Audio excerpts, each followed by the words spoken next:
Hello and welcome to On Second Thought with Mike and Luke, an ongoing conversation about ideas and current events. We are here to develop an antiviral mindset and build a spiritual immune system so you can build something good. We hope it helps. My name is Luke. Across from me is Mike, and we got a bunch of topics to talk about today. An antiviral mind system to build a spiritual immunity, or immune system. You said immune system. That's right. Antiviral mindset for a spiritual immune system. All right, not We're bad. We're playing with some new phrases. We've been saying for a while that we need some catchphrases. New phrases, but continuing to clarify the intention of on second thought. What's the purpose? And why do we have to keep thinking of everything twice? Yeah. Or three times. So. And what's interesting is you and I may do that in a sense by temperament, but we live in a day in which it's really important to practice and to learn. Yeah. Yep. Because we used to live in a safe environment that wasn't lying so much to us. Lying, yeah, that's right. I immediately thought of the word lion. No, that's true. And in an unpredictable environment, yeah, that's right, it's easy to be overwhelmed. Well, that's interesting you say unpredictable, probably because, well, and this plays into what we won't do quite yet, but I'm still thinking through wokeism as a religious. I think wokeism is America's new religion. But the problem is, it's this thing that is not quite defined. It has the ability to change and adapt based, I think, on some principles, but it's not easy to predict. I mean, Christianity has a theology, right? Yeah. And everyone can know it. There's no, you don't agree with it, you can still read what Christian theology believes in general. Yeah. And so you can kind of have a framework from where Christians might go. Well, but there's wokeism? There's a simple to complex you can do in Christianity, right? You can start with the cross. Yeah. And then you can move out from there. Yeah. One interesting thing, I was actually listening to a podcast yesterday talking about how sometimes wokeism is vernacular. These were two academics speaking, and one of them had written a book about, they called it the New Puritanism or something to that effect. Yeah. But what he said is that it's anti-theological in the sense that there's a deliberate nonsense to how they speak. Yes, that's why I was keying off on you don't know where it's going. Right. And I think that's a part of it. Yeah. And which it makes it difficult. So what they called it, these academics, was postmodern neo-Marxism, right? Okay. I appreciate the neo-Marxism. You can follow the path of Marxism's influence through, it doesn't stop with Stalin. It goes into Mao's China and becomes a cultural revolution. And now it's sort of morphed from the workers to a myriad of oppressed categories. Yeah. And what you're seeing among kids is a race to join these oppressed categories if you don't want to feel like the villain, which no kid wants to be the villain. I know. And so how do I join an oppressed category, especially if I'm upper middle class and white? There's an element of deviousness in that. I can join a sexual perversion. Yeah. That'll do it. Yeah. I mean, to target kids is strategically brilliant if you're trying to destroy and tear down, because kids are vulnerable in who they are for a season of life.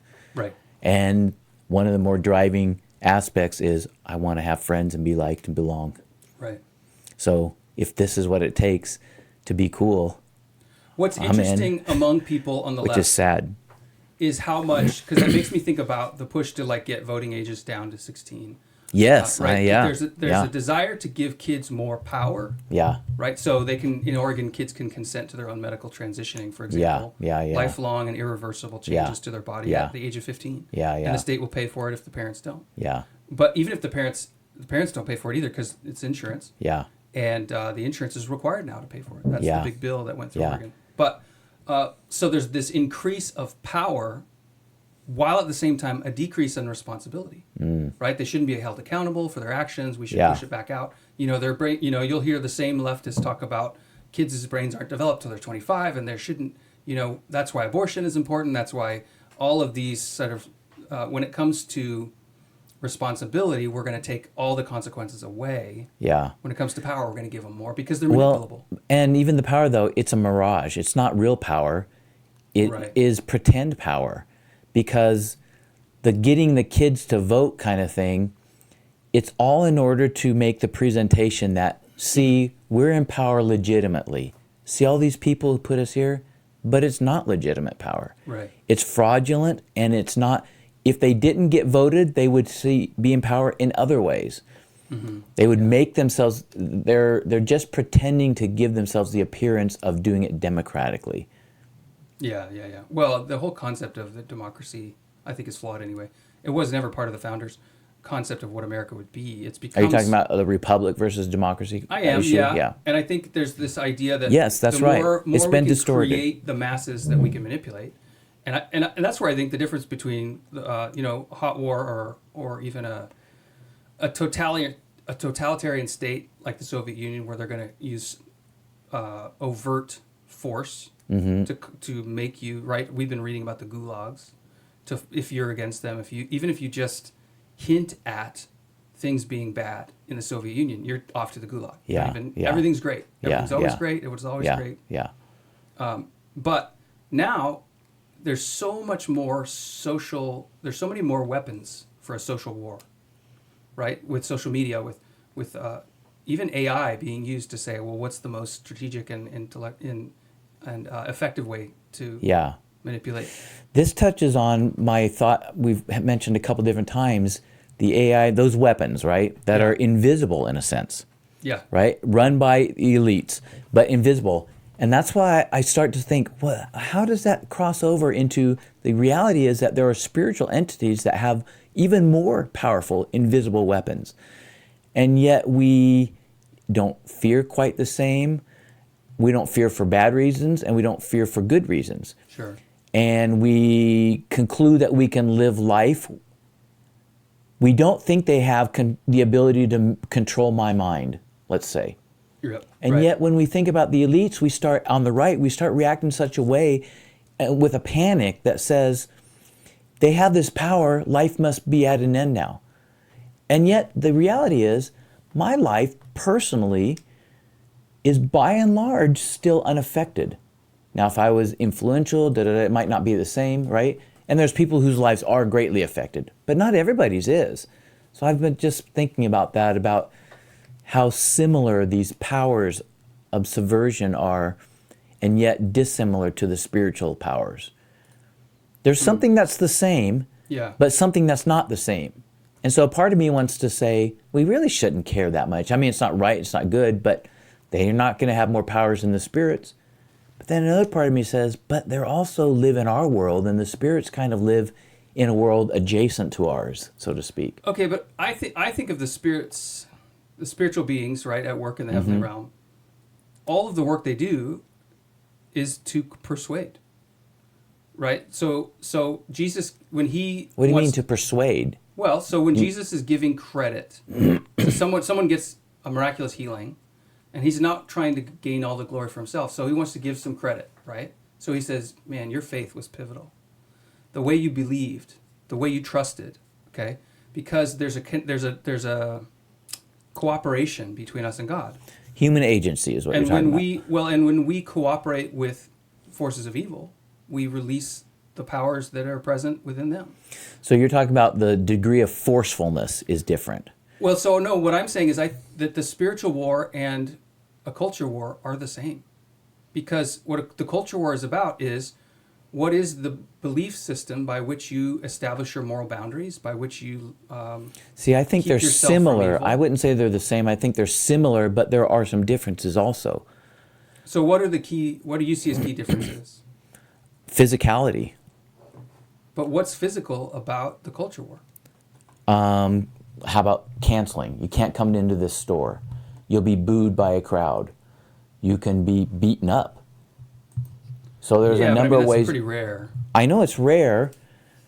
It's becoming less. There's a bunch of people in prison right now that are probably fairly innocent people back in Washington, D.C. Sure. So it's rare, but increasing.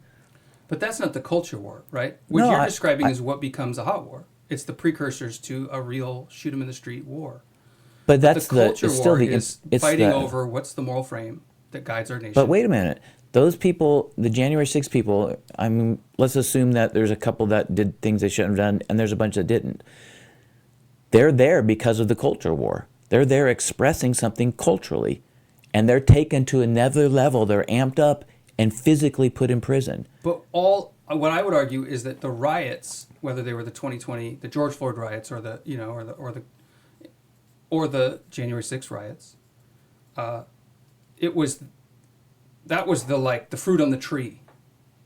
It's the outcome. It's not the cause. Right. So what I'm talking about is the cause. I agree, but if you have a fruit on the tree, the fruit comes from a limb. The limb is also bears the fruit and is the it's by the stem, by the trunk, so that there are levels. One cause becomes the cause of the next cause, which becomes the cause of the next cause.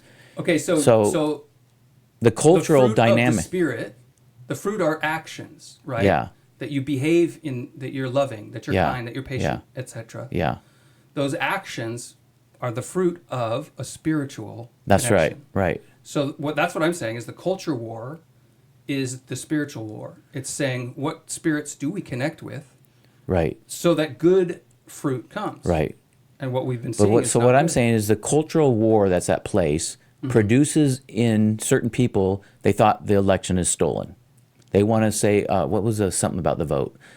Count the vote. What was that phrase? True the vote? No, that was. I know it was. There was something else. Stop the steal. Okay. That was what. Okay. I personally considered going to D.C. simply to be a part of a crowd that says, "I also think this was stolen." Right. I had no other interest in just. I thought it was significant enough in American history. Stop the steal. I thought that was a genuine phrase that was legitimate, right? Yeah. I wasn't going to do anything else. I had no interest in anything else. I think that's a cultural response. That's a response to a cultural dynamic. Yeah. It itself is a cultural response, which out of that came another cultural response, and some of them got thrown in prison for going there. Right. And what I'm saying is that spirits don't do that. They have people empowered to do that, but there's a limitation to spirits. They can't come to me with stun guns and handcuffs. Right. They're all at the lower levels of influence, lower, so to speak. I don't know that lower is the right word, but they're at the prior levels of influence and shaping of thought and idea. But so the similarity with the people culture war is that's also shaping of thoughts and ideas. Yeah. The dissimilarity is when people have those powers, they can put me in prison. Yeah. I don't believe any spirit has a capacity itself to put me in prison. It can have agents that are other people put me in prison, empowered, right? But now and so that's what I'm saying. In the past, I think there was very few of these controls that were invisible that people held. Spirits held the capacity to make cultural in large swaths, but now people hold it in a way that was, you could write a book before. Yeah. Right? Or there was a few ways, but the way it's done now is quite different. A number of influential avenues. Yeah. I was thinking about the idea of that postmodernism, right? That's been a concept I've wrestled with for a couple decades. And it dawned on me recently that what postmodernism is, and those maybe who aren't familiar with what that concept is about, there's a lot of definitions out there that don't all agree with each other, but I know. I'm waiting to hear what yours are going to be. I'm thinking to myself. Okay. So if modernism is the idea that we can build a utopian world. If we all work together, right, we can build something good that can span the globe, that can solve the world's problems. And behind that would be one central thought structure, right? So Christianity would be one. But, sometimes you'll hear people talk about the Enlightenment ideals, right? That there's a humanist code of ethics that will unite all the religions and all the peoples of the world, and then it will create this peaceful utopian society. And after the world wars, it died. The modernist ideal more or less died. And people gave up on it. And so they said, you know what? There's no one way to look at the world that's going to fix things. Christianity had their day. Islam had their day, the Buddhists had their day, even the atheists are trying, but it's not going to work. And so when people gave up on there being a central or core intellectual frame, they just said, well, I'm just going to believe what seems right to me. And so I'll go study a little Buddhism, and there's some things in there, that are really nice. And then I'll go over to Hindus, and I'll appreciate what they've got. So Christianity, Jesus was a good guy. And in the end, even the things you believe, they might totally disagree with each other on an intellectual basis. But if it feels right in your heart, it gives you peace, then it's okay. It's like a buffet now instead of a planned meal. And so postmodernism creates this environment where, we grew up in churches where we were trying to get trained. How do you persuade someone to become a Christian? How do you show them that it makes sense. Well, people don't necessarily care if it makes sense. And so it sort of set us on our heels, at least I did, of saying, well, now what do you do? And it became, was it all about feelings? And Christians sort of reacted to that, I think, by saying, well, feelings are bad. We just got to get rid of them, which is, of course, a terrible solution. And what it dawned on me, though, just in the last couple of days, is that postmodernism, that you can give or take, little bits of everything, it's just pagan society. It's saying you live over on that side and your God is the river. Well, I live over on the hill. My God's the hill. We went to Bali. But it's redressed up. It's just intellectual. In today's it's not language. Intellectualized. It's just empowered. Because when you said that, whatever you want, I mean, that's the judges, and everyone did what was right in their own eyes. Yeah, okay, so let's talk about Judges, though, because as far as I can tell, Judges was the heyday. Because Judges, as you read it, it gets worse and worse, but then it goes into Kings, and now it's worse for the rest of the time. And what happens in Kings, as I read it, is that now the rise and fall of the nation is all in one man. At least in Judges, you can push toward, someone like Gideon can get up at night and throw down the statues of Baal and say, we're not doing this anymore. And, maybe he's got to then run hide afterward, and his relatives got to stand up for him. But there was that public square. And what was happening in Judges feels like it's happening now, is that we're losing it. Because when the people of God said, we want a king, which a lot of Americans I hear saying something similar to that, it was because we can't bear the tension of always fighting over what we're going to believe. And God was there saying, I was supposed to be your king. Well, that's similar thoughts to what I've been having as I've been working through a longer approach of thinking through wokeism. What is wokeism? How would I write it down? I don't want to do it right this moment, except to observe this.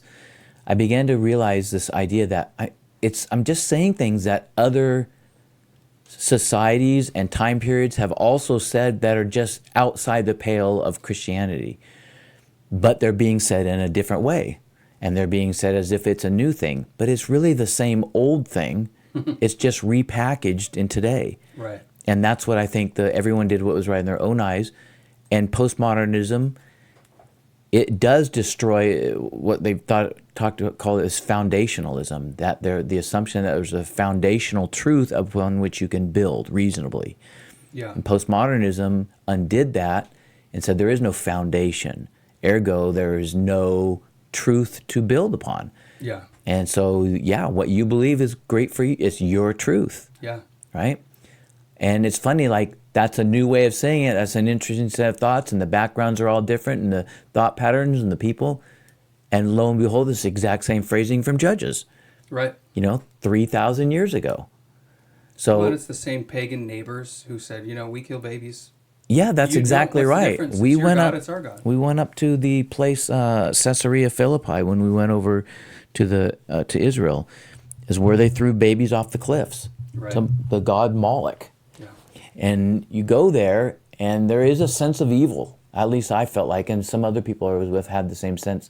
There's a sense of evil, but then you also have to think, my goodness, in America, we are doing the exact same thing, and probably in bigger numbers.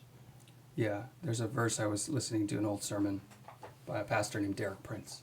And he was talking about curses, And I thought, that's interesting. Yeah. And one of the clear teachings of Scripture is that the shedding of innocent blood brings a curse on the land. I thought, man, we've killed more babies than the Nazis killed Jews. Yeah. Tenfold. Yeah, that's right. So my more recent thoughts, and they've crystallized more and more, have been what we're experiencing right now is the fruit of that dynamic, that in the 60s there was a conscious by a portion of society, we do not want God. We do not want God. And it began to work itself out. And when it worked itself out in killing children and killing people, that it had no immediate effect. It had no immediate this is disastrous. Oh, this is going to kill our country. But 50 years later, here's where we are now. We act like idiots. We have lost reasoning capacity as people morally, but logically. Yeah. And then there's the verse in Romans. He gave them over to a depraved mind to do what was foolish, right, not reasonable. And so I've come more and more to think what we're seeing is, my wife would always say, I don't understand why they would say such and such. Can't they see that that doesn't make sense? And I finally just say, no, it's not about sense. See. It has nothing to do with reason. Which is what postmodernism is. That's right. It's not the reason. Arena of discussion is not sensibleness. And as Christians, we do get trapped. Trapped is not the right word. We function out of a different way of doing things. We function out of a sense that what is true, and if this is true, then that has this implication. And I'd like you to persuade you that this is true. But so my thought, though, is that that's not a bad thing entirely. It's not a bad thing that people don't think of themselves. No, when you talked about, for example, being thrown off because they don't care that it's true. Oh, right. I actually don't believe that's all the way accurate. I think that's partly accurate, they don't care, and partly they know it matters, they don't want to care. Well, so this gives them license. Ben Shapiro has a classic phrase, right? Facts don't care about your feelings. And I think the opposite is totally true. That their feelings, meaning their heart, not just that they have an emotion or they're tantruming. It's not that. There is plenty of that, but it's that the feelings, what my heart desires, doesn't care about what the facts declare. That's right. In fact, in the Romans passage, talk about suppressing the truth in unrighteousness. Yeah. So what you feel and want to do, you actually look for reasons to take the truth that you know is there and bury it in an avalanche of other reasons so that you feel good to go do what you want to do. Yeah, the post-hoc rationalization. Yeah. So what I think as Christians is when we talk to people, it's true. We're in a different time. Truth is not the same approach, but it's not as if it's not there.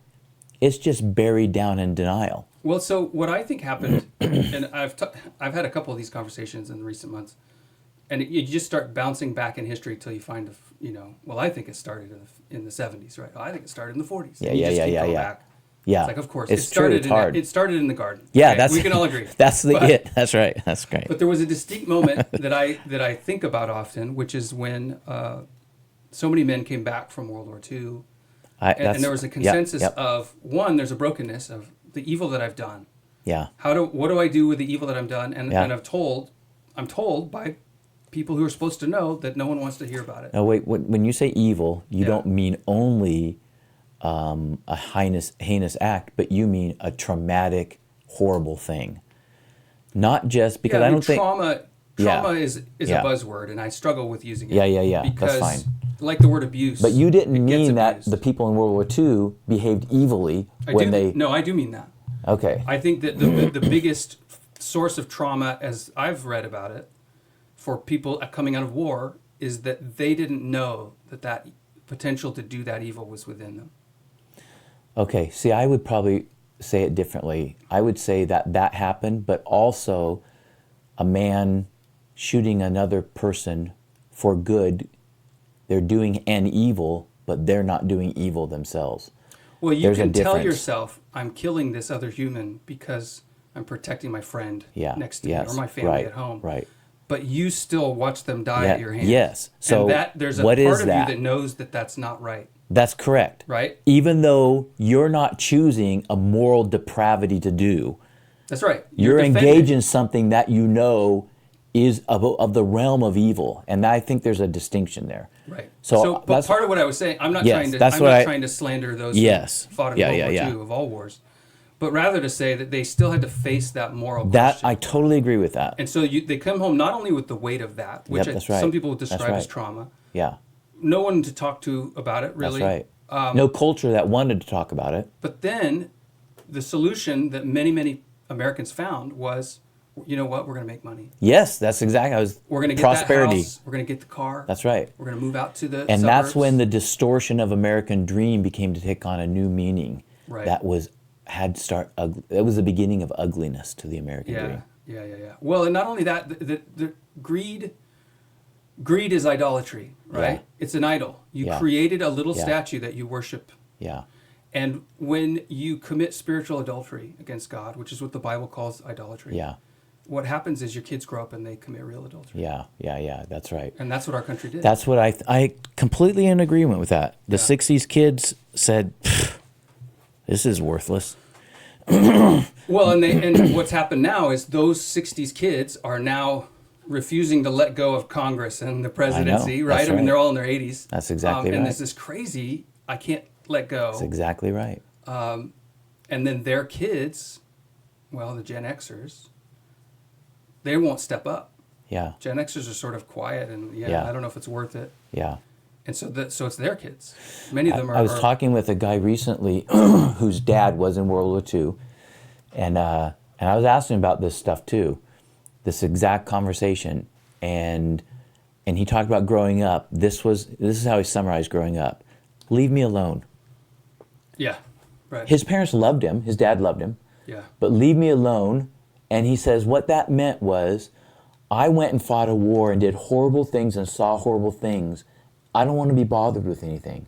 I just want to sit here and watch TV and drink a beer. The reality is, as a dad, I still feel it. I didn't go to any wars, right?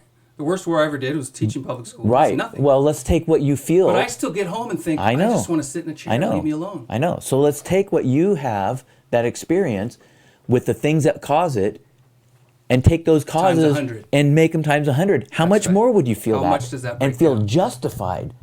Yeah, for good reason. Yeah. So I'm in complete agreement. That's, to me, the easiest going back, where it's like, okay, I don't need to go to World War I that started World War II. That's personally where I take it back to. Yeah.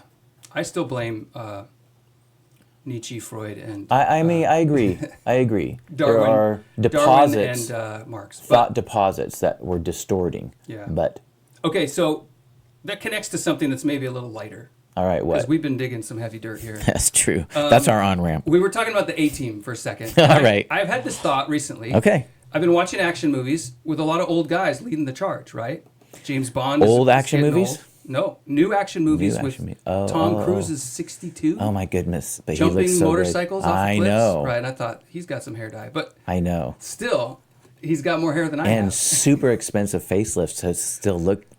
That skin looks so good, but it doesn't look so distorted. It's not Madonna like yet, right?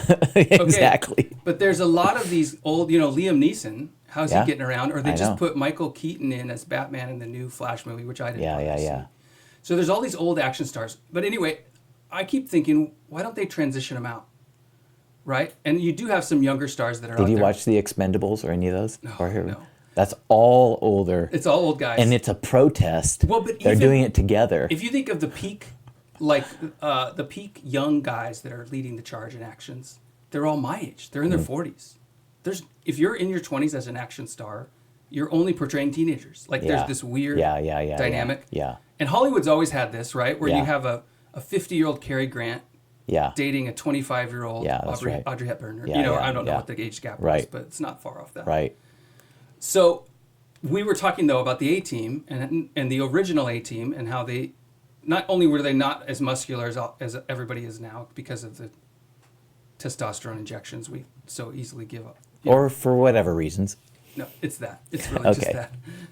I don't think it's just that. I've done a little homework on how does Thor get so big and how does The Rock. Oh, well, I know. Guys there's are all individuals. Steroided out of their minds. Yeah. And that's really, really common. And it's not possible to put on 40 pounds of muscle as an adult. But it's not just that. You have Ryan Gosling, Brad Pitt. You have all these people. They're just exercises viewed differently today. Yeah, you got to have muscle showing. They all work out. And it's the same in golf. All the golfers have muscles that the golfers in the 60s, Arnold Palmer had Popeye arms. I talked about it. Yeah. He was naturally cut, and he was like a phenomenon in that regard. Right. Everybody else is just thin-armed normal people. Right. No golfers are thin-armed normal people anymore. Well, baseball's that way too. If you look at Ted Williams. I know. That's exactly right. He was a rail. That's a great example.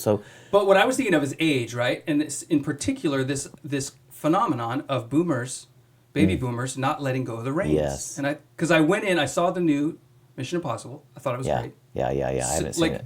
A fun summer movie. Yeah. With no agenda except adventure. I know, right? Which is going to make it a huge success. But I noticed this as I'm watching it and thinking later. One, there's no young protege. The new Indiana Jones. There's no. I know. They had Shia LaBeouf last time. No current scold. Young scold. They're going to pass it to Shia LaBeouf. I know. But and then he's got to get out, right? Well, and now they've got an upstart woman who's going to take he became a Catholic and repented, and he's not going to go down all the same path. Well, he got arrested 8 times in the meantime, too. Well, okay. Yeah. But at the same time, he's not on with the program. Tom Cruise doesn't have a young protege. Yeah. All his sidekicks in the movie, except his only young proteges, are women. And that's the consistent theme in all the modern action movies, even in the one with no agenda. Now, part of it is, I think it's that Cary Grant part, where Tom Cruise is only going to fall in love with the new young brunette, who's also a fighter and got all the skills. Yeah. Right? It's so which makes Maverick interesting because what's her, Jennifer Connelly? She's not so young. She's right? age appropriate to him, and they were very modest in the love aspect of it. Right. I actually appreciated it. I thought that was they were clever, but they weren't trying for such a great leap of distortion. Yeah, that's true. But I keep thinking of these personas, and I'm thinking about, is this a modern thing that the old guys are in the action movies? But you were saying, and I was noticing, some of the old action movies, those guys are getting pretty old too. Yeah. They are. Wait, so what's your on second thought with it? What's it lead you to think? Well, I think it's mimicking. I think art imitates life as often as the opposite is true. And that it's mimicking almost all our cultural leaders. It's DeSantis versus Trump. But there's a lot more Trumps than there are DeSantis out there, as far as age goes. Old guys who think they know it all. But we're seeing the same thing. We're sort of reaching a crisis point. Wait, are you saying it's that the reluctance to let go of the idolization, the increased idolization of youth and strength and sex appeal and all that dynamic? Well, purpose. I have an important role. I watched this documentary, or it was a short clip about a family running a business for 50, 60 years. With the grandpa who's over 100, he's still coming into work every day. Yeah. But he's not running the business. Right, he doesn't have to. He's 100. He's let go of it. But he's not saying, I'm 100 and I'm going to run it till I die. That's right. His grandson was running it. Even his dad was stepped back and letting the younger men lead. Yeah. And that's really rare. It is rare. And we're reaching a crisis point, too, because the number of baby boomers is still significant as far as positions of leadership. And I look at some of the numbers around like carpenters and plumbers and electricians. The average age of a contractor is in his 50s right now. And so that means that there's a ton of guys about to retire. Because, how do you even keep being a contractor when you're 65? You're not. Do you think any of this has to do with, I don't want to get on the whole socialism topic, but there is a socialistic development taking place in our country. Okay. Younger people feel entitled to things. Yeah. They don't think they have to work. They certainly don't think they have to start at the bottom of the rung. That is really below them. Yeah.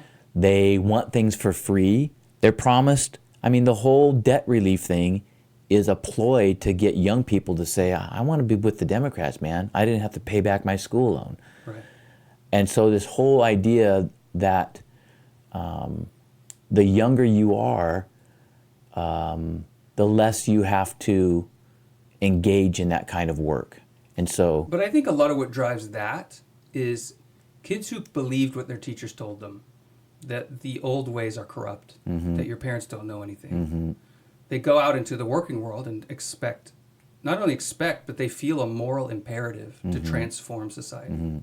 And that's always going to leave you dry. And that's definitely traceable back to the 60s generation who says, don't trust anyone over 25. That's who the teachers were. That's right. Giving them that message. Right? Yeah. And that's who's running the schools of education now. Yeah. But on the other side of it, I feel this electronics, the impact of technology, creates a desire to build things that don't exist. Because I can go into a video game and I can build a whole world. A world that other people will legitimately enjoy, who are my age, right? Little kids will go in with you. So one of my sons, he's very interested in just building.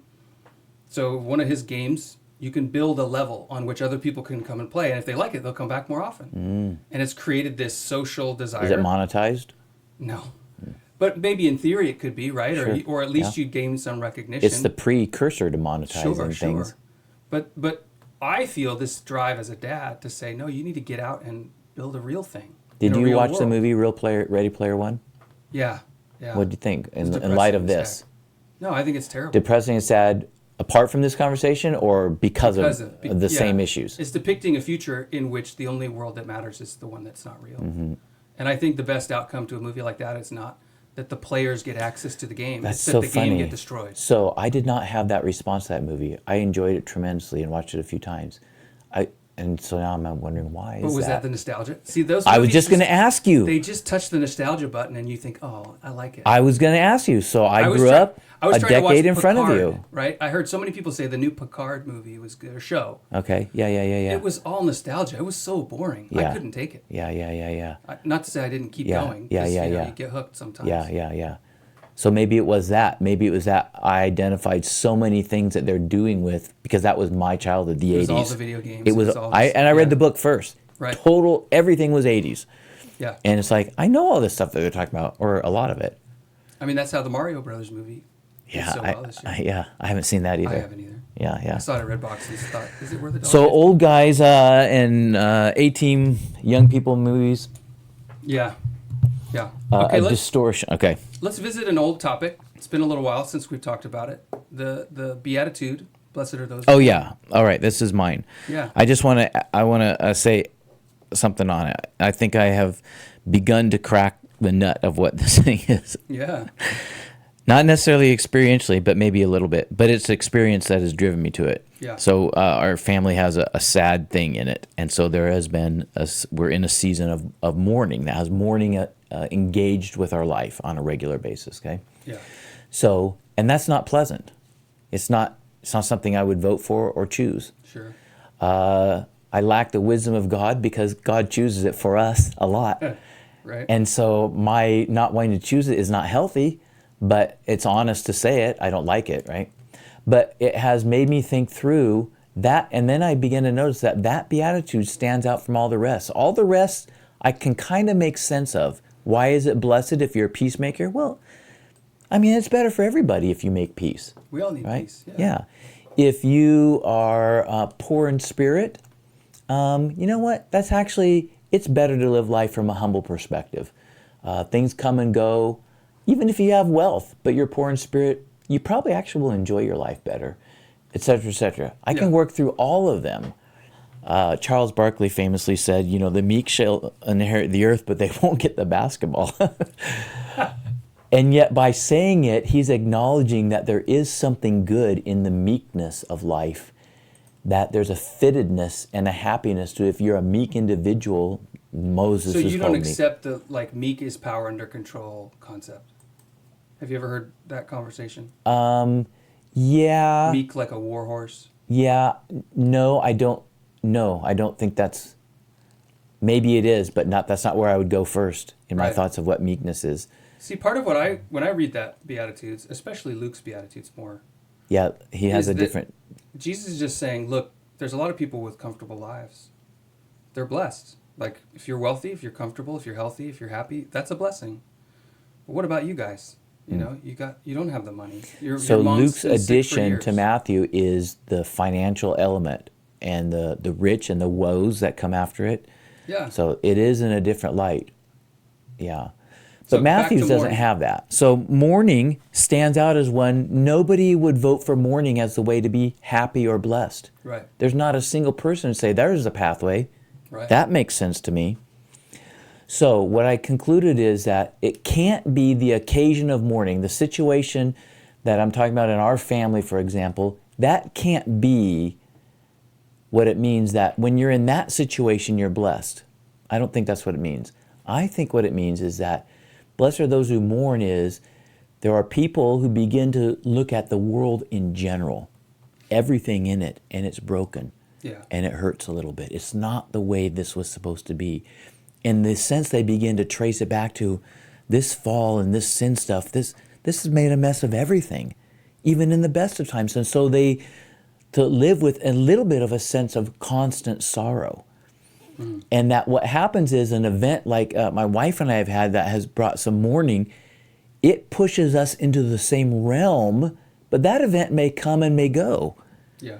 But that event teaches us that, you know what, the truth is, that's right. You know, this situation is really hard, but even apart from this, actually life is broken. And that to be mourning in general is to be in a place where you are relating rightly to the world and rightly to God who alone can save the world and calls you to act in it in a saving way, but he's the one that, if he doesn't show up, it's not happening. Right. And he's going to send me in to go and mediate and to remedy and to mitigate and lessen sorrow, but he alone really can do this. And my efforts, while valuable to that starfish, they're certainly not going to save the 50 whales that just washed up on the shore in Scotland and died is sad. And so blessed are those who mourn. I think the temptation is to only think of that beatitude when you have an occasion that calls for your mourning right now. Right. And I think that's the mistake. And I think that's what I was like, how can I be blessed in this situation? Right. I don't think it's about this situation. Though that situation points us to the state of living constantly like, don't expect happiness from this world. Right. Don't expect success. If things are going well today, that's fine, but they won't tomorrow. Bank on that because the world's broken. Don't despair over it because God says, I've overcome the world. Well, and when I hear that too, and the difference I see between Matthew and Luke, Matthew's speaking far more, or Jesus' sermon in Matthew speaks far more of the conditions of the heart, right? Of mourning, of poor in your spirit. Right? It's not just poverty. Yeah, that's Whereas right. Luke is saying, look, you're sick, God sees you. But I think in the midst of that mourning, whether it's your heart or it's your conditions around you, your surroundings, is that we are all called to bear a cross. And on that cross, That's right. are not our own sins. Yeah, that's right. Jesus bears our sins. Yeah. But yeah, it's the that's sin right. and the brokenness that That's we right. see around us. Yeah, that's a good way to put it. Blessed are those who mourn. You could reinvest the words to say, that's simply, you're going to bear a cross if you're a follower of Jesus. And that That's what will he said. hurt, Yeah. and it will be blessed. Yeah. And that we can understand. I just don't like the situation. But then I think, here's the interesting take, the twist is that the occasion drives you to wonder, how can this be blessed? And it has driven me to think of it differently. But now once I start to think about it as this is a world perspective, that then comes back into the occasion and says, okay, Mike, yeah, this is painful. Meaning you're not alone. Is that what You're you not alone. Be at peace. In other words, the occasion which seems so severe Right. and says, how can there be any blessedness in this horrible thing? Okay? Right. And it doesn't matter what, there's lots of horrible things that it could be. How can there be any blessedness? Well, there isn't. That thing means the broken world. But once you get there, you can take that back into the thing again then.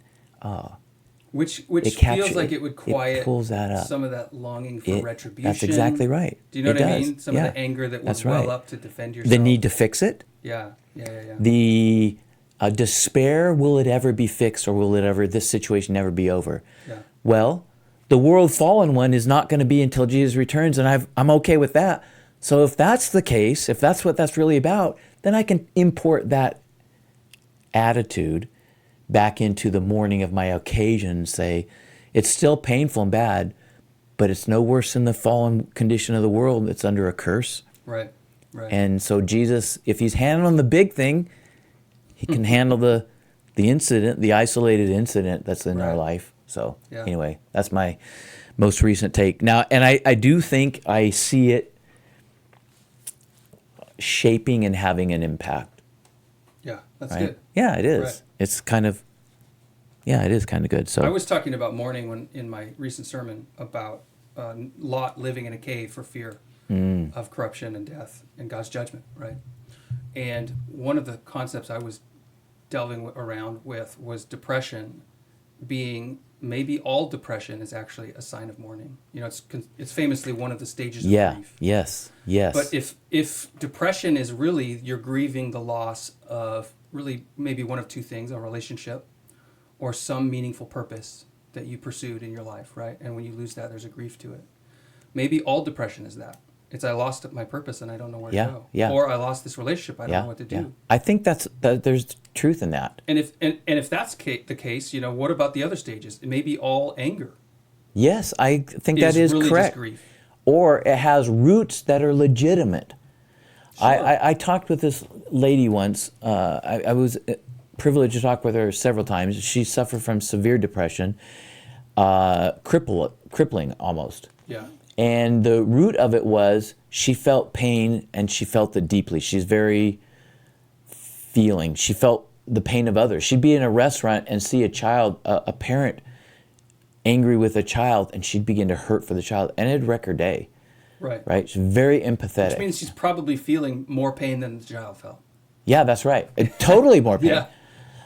When I first began to talk with her, my first thought was, I've got to correct this. But I gave up on that pretty soon because it's not unreasonable what she's saying. Okay. Many instances were legitimate.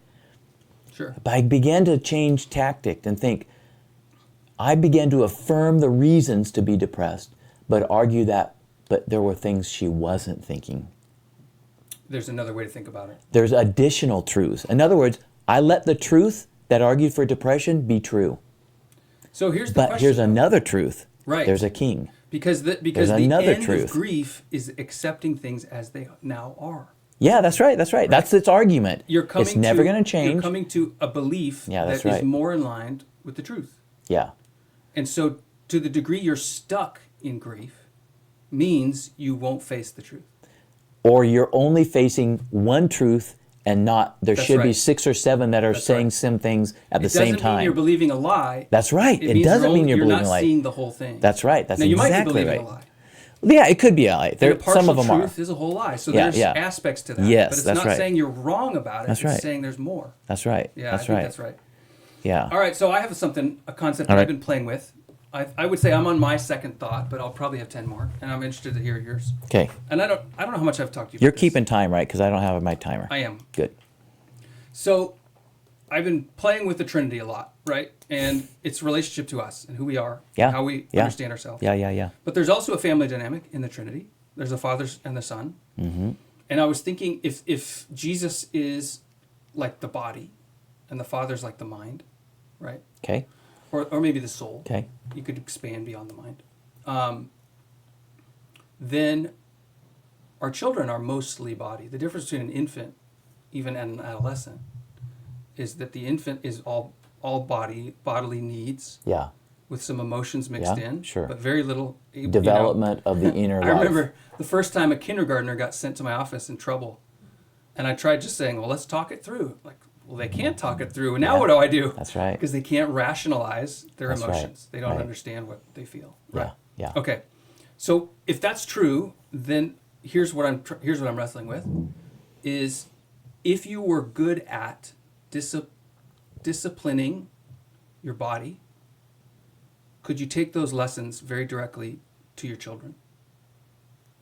Because how do you discipline? What's disciplining your body that you're good at? Give me an example. Being fit. Okay. Right? So you exercise. But also, not just exercising, but controlling your body's selfish desires. Yeah, okay. Right? So, all right. I think Paul, he says... I think I know where you're going. I can't think of the word. I think I buffet my body or something, which isn't a modern word, really. Yeah. But I beat my body into submission. That's right. So that if I, after having declared the gospel, I'm not to be found... that I wouldn't be found guilty of ignoring it myself. Or there's it's disqualified, right? As if it's some competition, which is definitely how he saw things. Yeah. But, so I think, okay, you master your body like an athlete, like a soldier, with steady discipline. Okay. And definitely with emotion and with inspiration, but it's day after day. That's how you master your body. Mm-hmm. It's your body's desire for comfort needs to be quelled. Mm-hmm. Your body's desire, for gratification needs to be mastered. Mm-hmm. So now, as a father, my job is to do that with my sons. Mm-hmm. Not out of anger, even though emotions are present, with inspiration, but mostly with a day-by-day teaching them to master their bodies. And your analogy is, if God the Father... in a sense, a couple different things we see in Scripture is that the second person says a son. This language of son is used. Mm-hmm. Yeah. And then in this, what we would say the first person, this language of father. And then you have spirit and you have some other things. But the element of father that is reflected throughout Scripture is the will. I've come to do his will. That's right. And so that's why you said mind or soul in that sense of the directive component of family, body. Which is also why, you could then extend that the father's role is to be the head of Yes. the house. Yeah. The thinking, and that makes head. deciding. Yes, I agree with you. Yeah. Okay, so then I said, okay, well, let's keep going with this idea. Because, well, a couple things. One, I immediately think of the dads I've known who are phenomenal fathers. So don't let me forget. I want you to finish, but don't forget. I think there's a caveat to this. But go ahead and finish. Yeah. Which is why I wanted to say. Yeah. So the dads I've known who are phenomenal fathers very often are not phenomenal at mastering their body, right? And there's sort of this dad bod kind of idea. And I think, and on the other side, maybe that's true as well. There's a lot of super masculine physique who, at least in stereotype, I envision them to not be patient and commanding fathers, but rather short and impatient and full of their own drive and purpose, neglecting of their... Yeah. And if only we could get the lessons from one to the other, how much better fathers would we be? Well, and what I hear you saying is, so I have got this idea with the Trinity and family, and there seems to be some kind of potential here. But then when I look at some illustrations where I think it should work itself out, actually it's inconsistent. It seems flip-flop. Well, we are inconsistent, right? Our circles are not overlapping well. That's so that was going to be my caveat. Yeah. Is that I think that's sound what you're saying, but there's the wrinkle that sin is a disruptor. Yeah. And in the Trinity, there is no disruptor. Well, and the disruptor in my example of fathers who succeed at being either disciplined in their body or as, mentors to their children, the disruption is I think of myself separate from my kids. Or I think of my body as separate from myself. Like a lot of adults, right? We think of our body almost separate, this other thing. That, I need to take care of that too. And so what I'm actively trying to do, as my sons are now into an age in high school where they need to become men. They need to make their own decisions and master their own futures. Like I was on a walk last night with my wife. We were talking about a frustration with something our kids keep doing. And her impulse is like, well, we need to punish them more severely. We've been going too easy on them. And my immediate response was, it's too late. I completely agree. We cannot use the fear of punishment anymore. Yeah, that's right. We have to exhort them to live respectfully in relationship with us and to see their own futures and make their own decisions. Yeah, that's right. And guide, and there's a danger element that you put constraints around. Yeah. But yeah. But you also have to give them the reins because they're going to take them. Yeah. Jude is a year out from being done. Yeah, that's right. He's got his friends.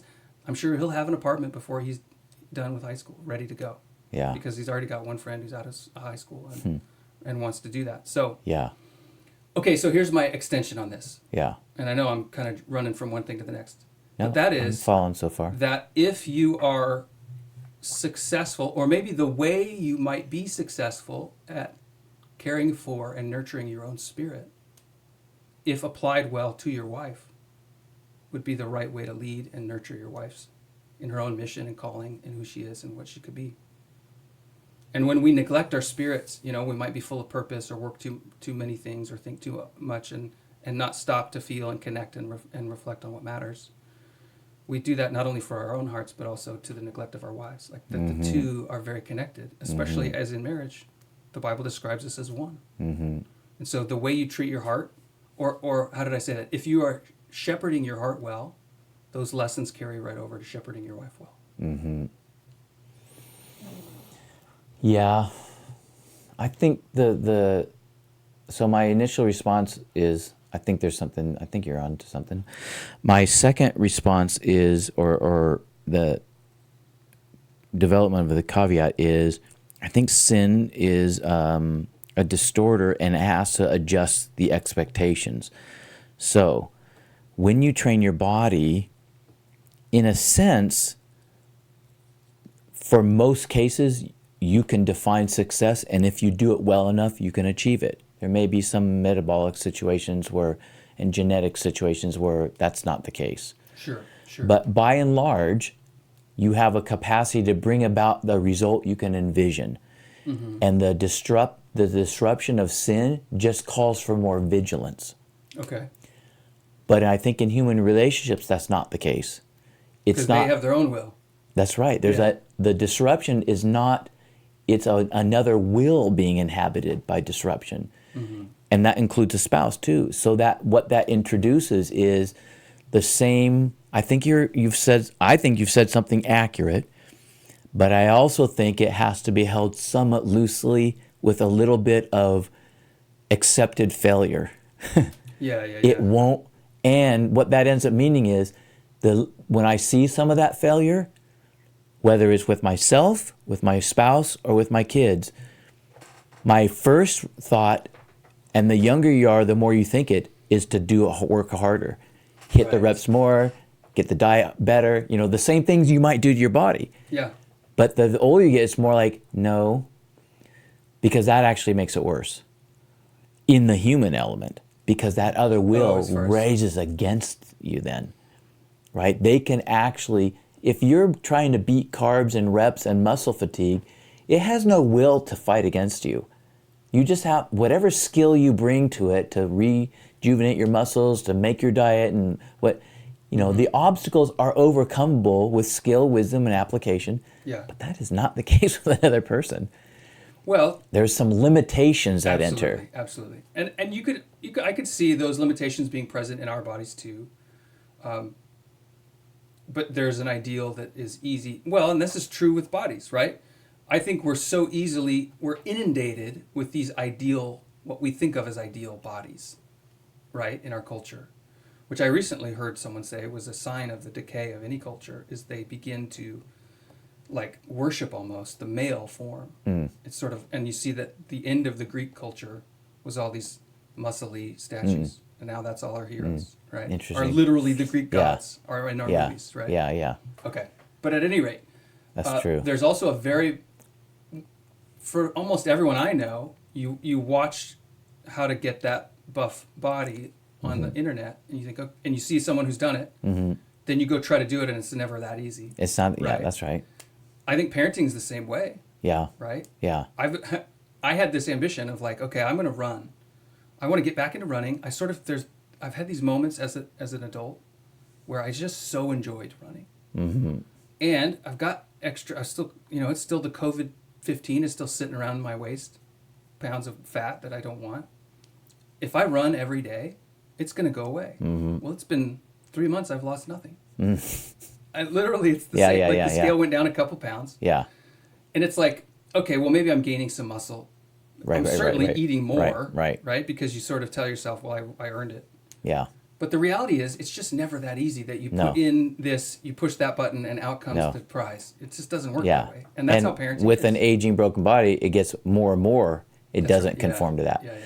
So I think we're onto something here. And then the earlier observation, so I don't know if you didn't say it this way, I heard it this way though, is you set up this Trinity dynamic, then you take a person and you said, I think they share something here, and maybe they're supposed to with you.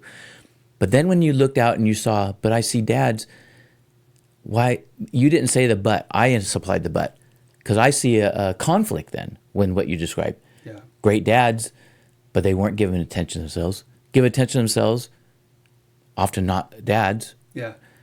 That seems to not fit what I just said I thought I saw.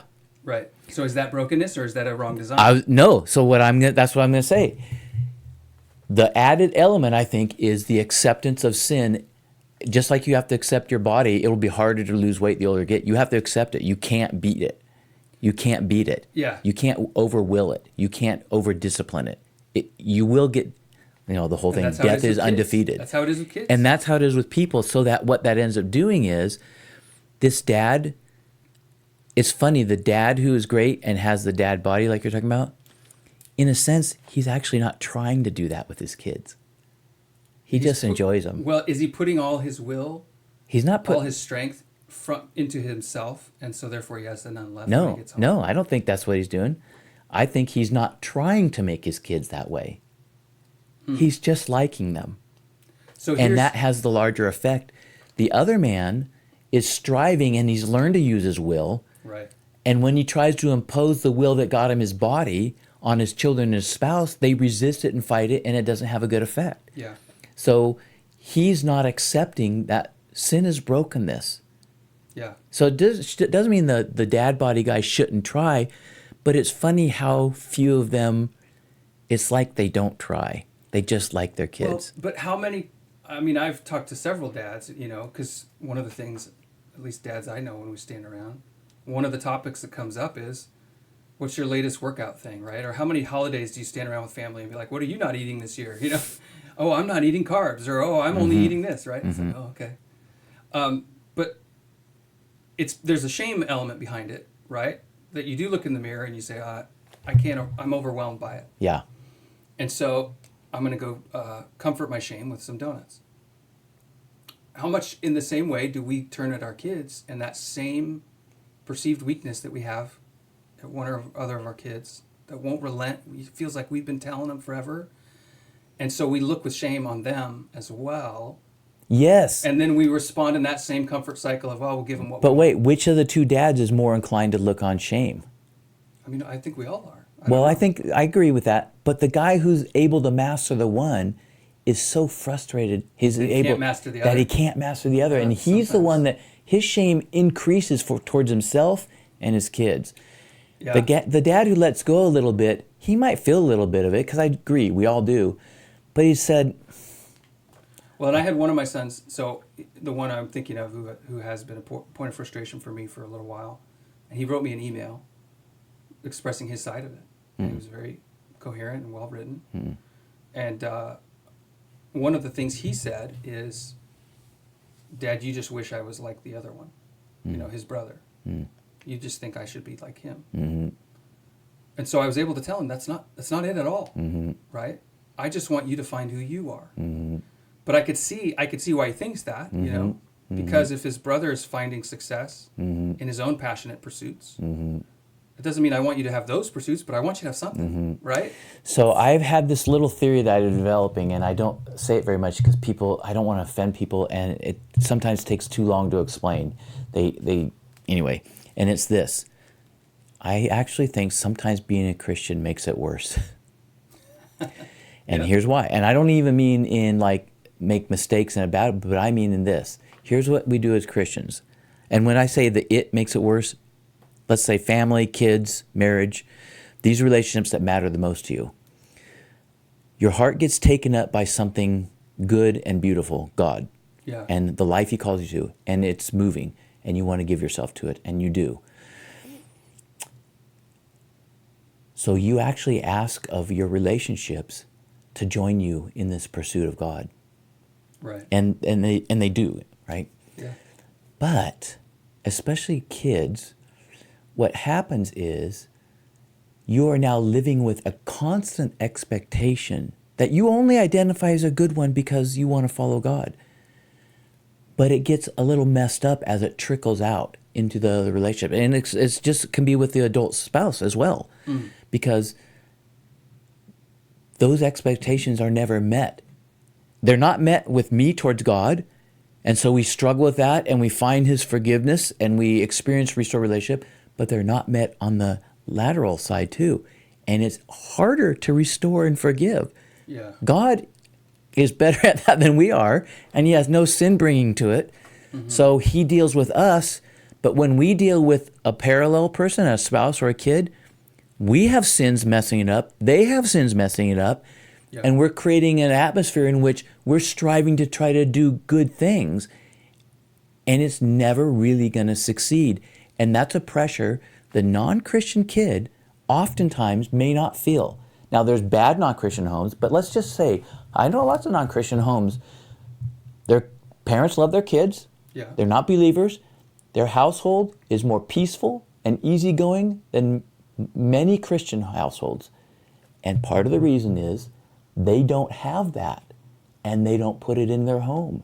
See, it's not necessarily that that's bad, but it makes it harder for Christian, especially kids, Christian kids, because there's an expectation we want you to follow God. So there's a point I would agree and a disagree. Yeah, go. So part of it is that it's also harder for our kids because our wives knew what they were getting into when they married. Yeah, that's true. Right? That's true. And so, that's I wouldn't exactly marry true. my wife if she wasn't a Christian. And, yes, and in fact, I completely not just agree. Any Christian. We had conversations before I ever started. That's right. Even being interested in her of what kind of Christian are you? Yeah.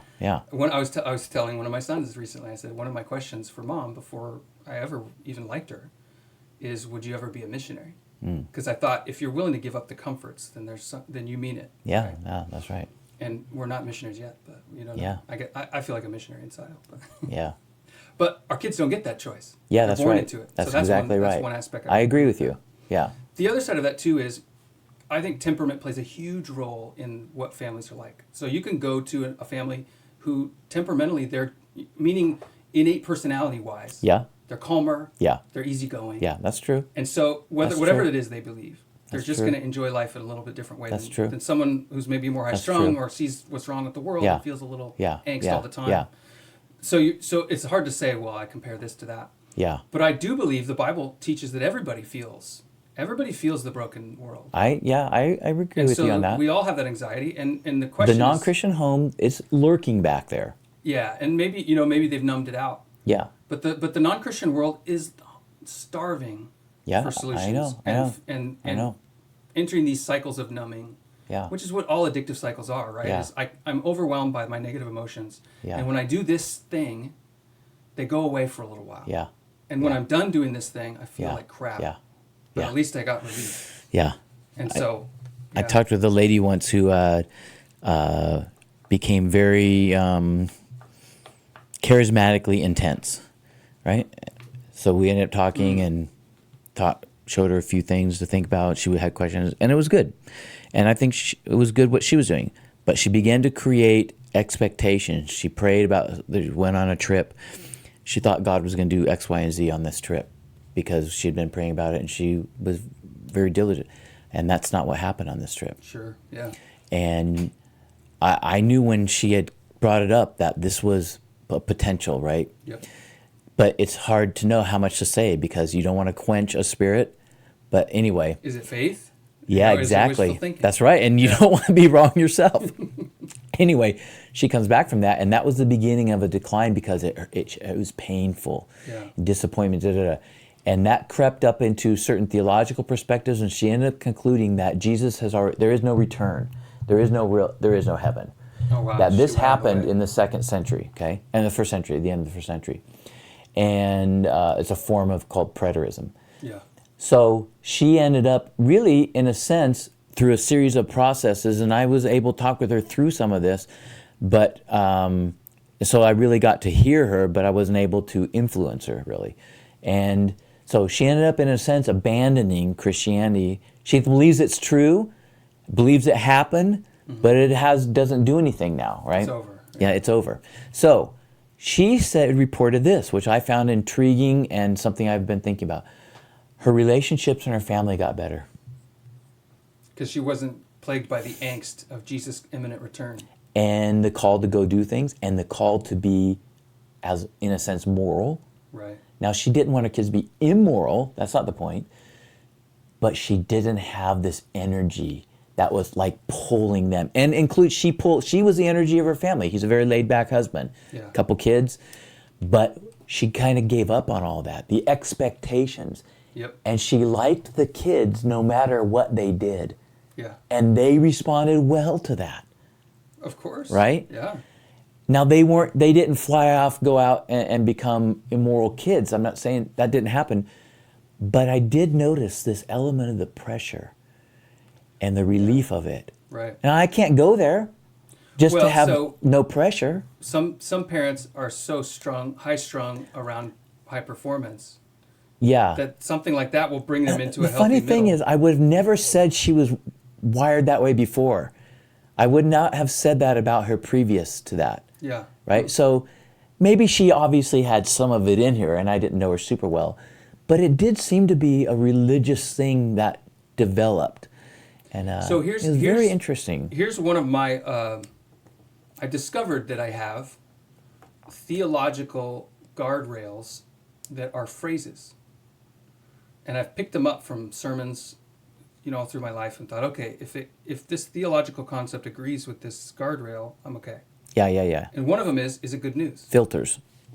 Yeah. So is it good news is a guardrail, right? Yeah. And if the message is no longer something that when you share with a stranger, they think, wow, that's great, then that might not be the message, right? But on the other side, part of this great news message is that you're going to trade suffering now for great things later. I know. Right? I know. And welcome to a war. Yeah, that's right. And so when you say, you know what, And I'm not going to fight this war anymore. you're behaving badly, you'll be happier if you turn and walk that path instead. That's actually good news. It feels good to join a big crowd that's all going in the same direction, even if it's straight to hell, right? Well, no, I was talking about from the good sense. I actually think it's good that the gospel says, no, you're doing this wrong. You're doing wrong. Yeah. I think it's actually a relief because we kind of know it, and the world doesn't say that. The world says you're fine. Right. No, something's wrong. Yeah. I just don't know what it is. Well, so the other side of that guardrail, maybe a better phrasing would be when the Bible says that if the dead are not raised, then we're the most pitiable of all the people. Yeah, that's right. Because we give up everything for this thing. Yeah. And now you're saying it's nothing. Come on. Yeah. That's not, if that's true, my life is for nothing. Yeah. Yeah. Yeah. But if it is true, it's the best news you can get. Yeah, that's part of Pascal's wager, right? If it's if I'm right, and isn't Pascal's wager only work in a positive Christian world? Because if I'm wrong, what did I lose? Well, if I'm wrong, and I lose everything because I'm a Christian and they hate me and want to destroy me for it, that's not a very good wager, right? Pascal's wager assumes that even if I'm wrong, I get a better life. You mean, a non-persecution world. Correct. Yeah. In a persecuted world, if I'm wrong, yeah, I suppose that's true. But then if you throw in eternity, it whittles down to have no meaning. Maybe we need to, because we're 10 minutes over, and so if you're still listening, hey, we really appreciate you guys, and we appreciate your support and sharing this out. The more people that listen to this, the more meaning we feel in our lives, which makes us feel good. But I'll boost our egos a little bit. But, maybe this is what we talk about is something that would help somebody that you care about. So share that out. And also, I have a question for you, maybe some homework. I want to talk about two different things. One, Pascal's wager. What is that even? I bet you haven't heard of it, some of you. And so go look it up and find us on YouTube and throw in a comment. What do you think of Pascal's wager? And does it still apply? And until next time, we will see you on Second Thought.